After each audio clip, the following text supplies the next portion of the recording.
Hey YouTube, this is Southern Prepper 1, and here's some news that you need to know and a boots on the ground report from Australia. Let's get right into it. The United States is the biggest hypocrite out there. We're complaining about Russia going into Ukraine, and Russia went in there for a few reasons.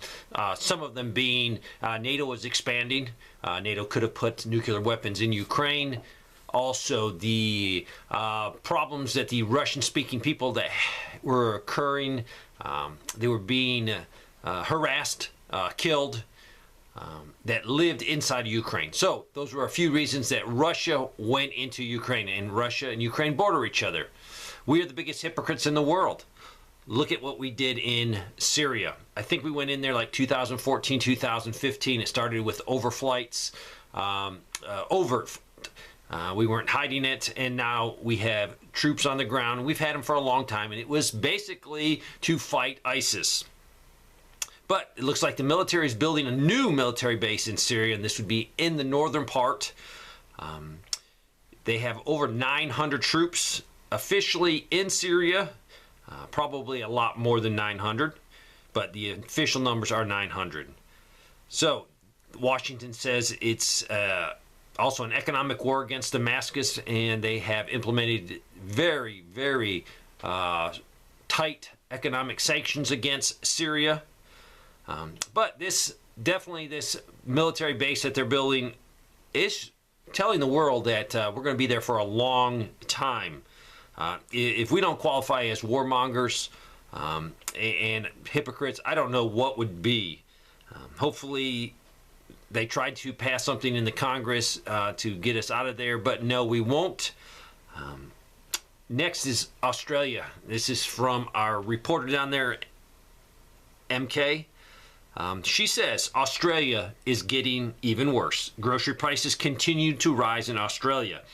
From the June 1st, electric prices in New South Wales increased by 20 to 25%. Victoria prices increased by 25%. Other states, similar price increase.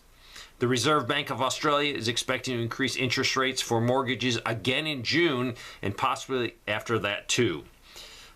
She also said for those that rents are increasing dramatically. I have a friend who rents a 2-bedroom apartment in Sydney.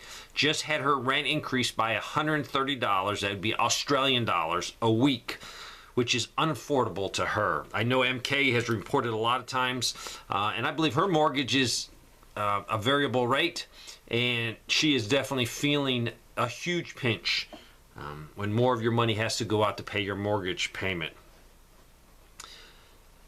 Look at California. The insurance companies there are having a hard time, and it's State Farm for this one. They are going to stop selling new homeowner insurance policies in the state, and they say there's some factors: historical increase in construction costs, outpacing inflation, rapid growing catastrophic exposures, and a challenging reinsurance market. And that reinsurance market is where they transfer some of the insurer's risk to other insurers. They said existing policies will stay in effect for now, but do not be surprised if they pull totally out. State Farm totally pulls out of California and insuring homes. Also, we are in the budget problems with the debt ceiling, and they did say they got a deal, and I will read you some of the highlights from this, and this came from Zero Hedge. The deal raises the debt ceiling by roughly $4 trillion for 2 years. It's according to the GOP one-pager on the deal. It includes rollback of non-defense discretionary spendings to the fiscal year 2022 levels, which caps top-line federal spending to 1% annual growth for 6 years. After 2025, there are no budget caps, only non-enforceable targets.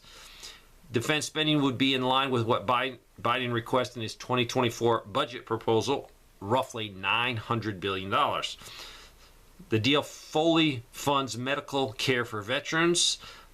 They also increase the age for which food stamps recipients must seek work to be eligible from 49 to 54, but also includes reform to expand who is eligible.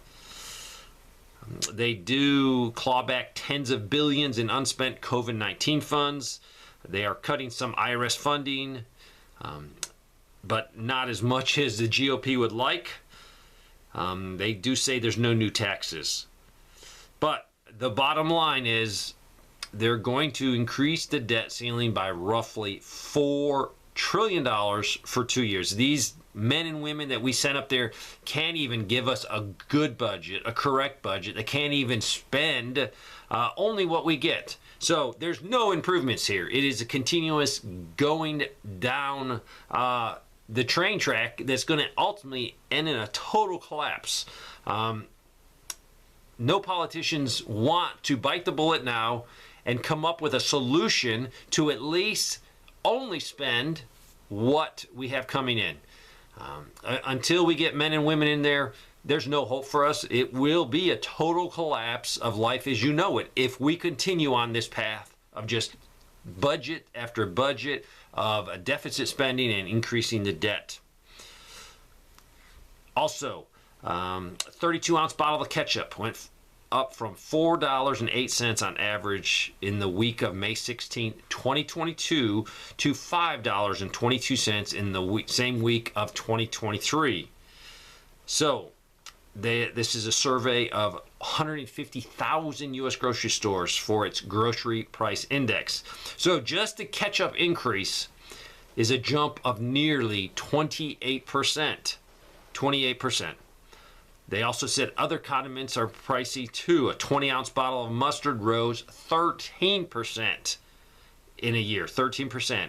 And a 26-ounce bottle of relish jumped 12%.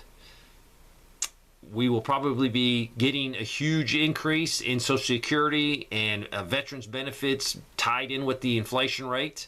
And I have no problems with that. But I would not be surprised if the next increase was definitely in the 8 or 9% range, which is needed to pay your bills, but it is not pointing us in the right direction with these high inflation rates. Also, we got some good use out of our military equipment we left in Afghanistan for the Taliban. There was heavy gunfire this week between Taliban militants and the Iranian military, and this was on the border. It did result in the death of at least 2 Iranian border guards, and more were wounded. And this was basically over a dispute over water rights. This is a drought-stricken area, and water is very important. So it sounded like the Taliban actually entered into Iran, and they had a confrontation. So some of our equipment that was left behind was probably used in this attack. So there you go. There's a little bit of news, a little boots on the ground from Australia. I hope you're prepping. Thanks for watching.